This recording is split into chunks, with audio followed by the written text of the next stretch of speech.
ஹல்லேலூயா. எல்லாருக்கும் price Lord. இன்னைக்கான தெய்வ வார்த்தை, தேவன் நம்மோடு கூட இடைப்பட விரும்புகிற அந்த வார்த்தை என்னவென்றால், உபாகமம் டியூட்ரானமி சாப்டர் 28 விசஸ் 12 அதனுடைய கடைசி பகுதி, லாஸ்ட் வேர்டு. ஸோ நம்ம எல்லாருமே ரொம்ப ஆவலோடு இந்த வார்த்தையை இந்த வசனத்தை நம்ம சொல்லுவோம்.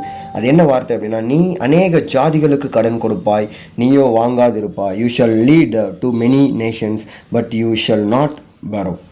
அப்போது இந்த இடத்துல நம்ம கடன் வாங்குறது அப்படின்னா, நம்ம நிறைய ஜனங்களுக்கு கடன் கொடுப்போம், நம்ம கடன் சூழ்நிலையிலேருந்து மாறுவோம் அப்படின்றது தான் நம்ம காமனாக நிறைய விதத்தில் கேட்டிருப்போம் இல்லையா. இதை வேற ஒரு கோணத்தில் இன்றைய தினத்தில் ஆண்டவர் என்னோடு கூட இடைப்பட்டார் இந்த விஷயத்தை பேசணும் அப்படின்னு சொல்லி. அநேக ஜாதிகளுக்கு கடன் கொடுப்பாய் அப்படின்னா, ஒரு 12 கோத்திரங்கள் இருக்குது, அவங்க எல்லாமே ஒரு விதமான ஜாதிகள் இல்லையா. நிறைய ஜாதிகள் இருக்காங்க, நிறைய ஜாதி ஜனங்கள் இருக்காங்க. அந்த ஜனங்களுக்கு தேவனுடைய அந்த ரட்சிப்பை நம்ம தேவனிடத்துலேருந்து பெற்றுக்கொண்டு இருக்கோம். அது நம்ம கடனாளியாக இருக்கோம் தேவனுக்கு.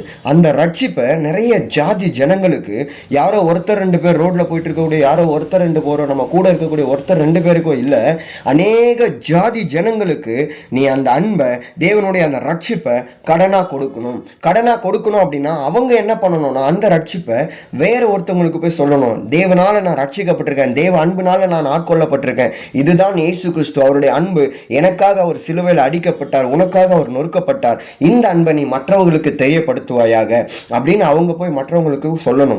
அதுதான் அந்த கடன் அப்படின்னு கூடிய அந்த வார்த்தை அந்த இடத்துல தேவன் இன்னும் இந்த தினத்துல நம்மளோடு கூட பேசுறார். அந்த கடன் அப்படின்றது பணத்தினால நம்மளை ஆசீர்வதிக்கிறது மட்டும் இல்லாமல், தேவனுடைய அந்த அன்பு, தேவனுடைய அந்த ரட்சிப்பை நம்ம மற்றவங்களுக்கு கொடுக்கணும்.